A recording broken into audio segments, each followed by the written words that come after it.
নমস্কার। আজকের এই ভিডিওর মাধ্যমে আমরা দেখে নেব আপনারা যদি আধার কার্ডে কোনো রকম আপডেট করতে চান, সেটা নাম পরিবর্তন হতে পারে, address change, date of birth, যে কোনো কারেকশন হতে পারে। সেটা যদি করতে চান তাহলে আপনারা আগে থেকে অনলাইনে স্লট বুকিং কী করে করবেন। এটির জন্য আপনারা আধারের যে অফিসিয়াল ওয়েবসাইট আছে myAadhar.uidi.gov.in এই ওয়েবসাইটে চলে আসতে হবে। এখানে আসার পর পেজটিকে একটু স্ক্রোল করে নিচের দিকে নামালে বুক অ্যান অ্যাপয়েন্টমেন্ট বলে একটি অপশন পেয়ে যাবেন। এটির ওপর একবার ক্লিক করবেন। এখানে ক্লিক করার পর দেখুন ওপরে একটি লেখা যাচ্ছে 1/12/2025 পর যে সমস্ত অ্যাপয়েন্টমেন্টগুলো করা হয়েছিল সেগুলো সমস্ত ক্যান্সেল হয়ে গেছে টেকনিক্যালি আপগ্রেডেশনের জন্য এবং নতুন আধার সেবা কেন্দ্র অ্যাড করার জন্য। 15/12/2025 থেকে আবার নতুন করে আপনারা স্লট বুকিং করতে পারবেন। এখন নতুন বছর পড়ে গেছে। আজকের এই ভিডিওতে দেখে নেব আপনারা কি করে স্লট বুকিং করবেন। স্লট বুকিং করার জন্য আপনাদের আগে ওটিপি পাঠিয়ে ভেরিফাই করতে হবে। এখান থেকে আপনারা মোবাইল ওটিপি অথবা ইমেল ওটিপি দুভাবেই কিন্তু ওটিপি পাঠিয়ে ভেরিফাই করতে পারেন। আমি এখানে আপাতত উইথ মোবাইল ওটিপি এটাই রাখবো। তারপর আপনার নাম, আপনার ফোন নাম্বার, মানে যে ফোন নাম্বারে ওটিপি পাঠাতে চান সেই ফোন নাম্বারটি পুট করবেন। তারপর ক্যাপচা পুট করে সেন্ড ওটিপি করবেন। এরপর আপনার ফোনে একটি ওটিপি চলে আসবে। ওটিপিটি নির্দিষ্ট ঘরে পুট করে অথেন্টিকেট উইথ ওটিপি করবেন। এরপর বুক করার জন্য সেন্টার অ্যাপয়েন্টমেন্ট এই অপশনটাই আপনাকে ক্লিক করতে হবে। যেখানে ব্যাক এন্ড থেকে প্রবলেম হচ্ছে এটা দেখাচ্ছে, এটা আমি আপাতত কনফার্ম করে দিচ্ছি। তারপর সিলেক্ট ডিটেল, এখানে রেসিডেন্ট ইন্ডিয়ান এটাই সিলেক্ট থাকবে কারণ শুধুমাত্র ভারতীয়দেরই আধার কার্ড আছে।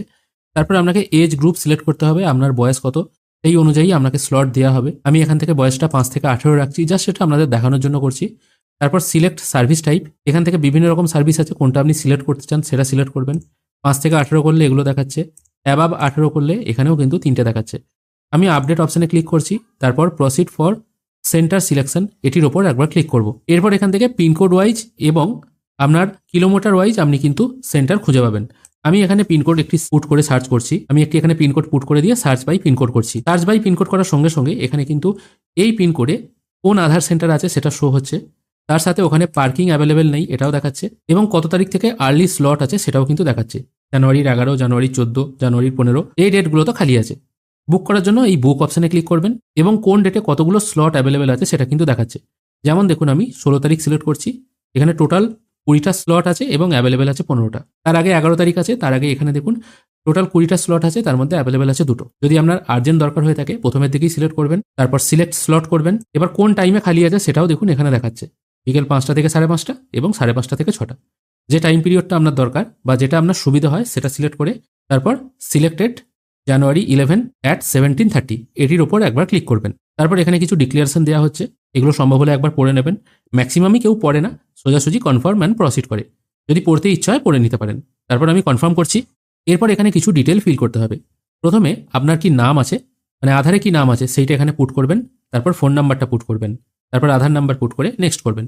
নেক্সট করার পর আপনি কোন কোন ডিটেল আপডেট করতে চান সেগুলো কিন্তু এখানে চলে আসবে। কেউ যদি নেম আপডেট করতে চায় এই নেমটার উপর একবার ক্লিক করতে হবে। ডেট অফ বার্থ হলে ডেট অফ বার্থ, জেন্ডার হলে জেন্ডার, এরকম বিভিন্নভাবে আপনারা কিন্তু সিলেক্ট করতে পারেন এবং কোন ক্ষেত্রে কত চার্জ আছে সেটাও কিন্তু দেখাচ্ছে। অবশ্য এই যে চার্জটা আছে এটা কিন্তু প্রতিটা সার্ভিস আলাদা আলাদা করে নেওয়ার জন্য আলাদা আলাদা চার্জ লাগবে না। একবারের মধ্যেই আপনি যদি সবগুলো করে নেন তাহলে কিন্তু ওই একটা চার্জেই সবগুলো হয়ে যাবে। যদি আপনি বারবার অ্যাপয়েন্টমেন্ট বুক করেন সেক্ষেত্রে কিন্তু বারবার চার্জ দিতে হবে।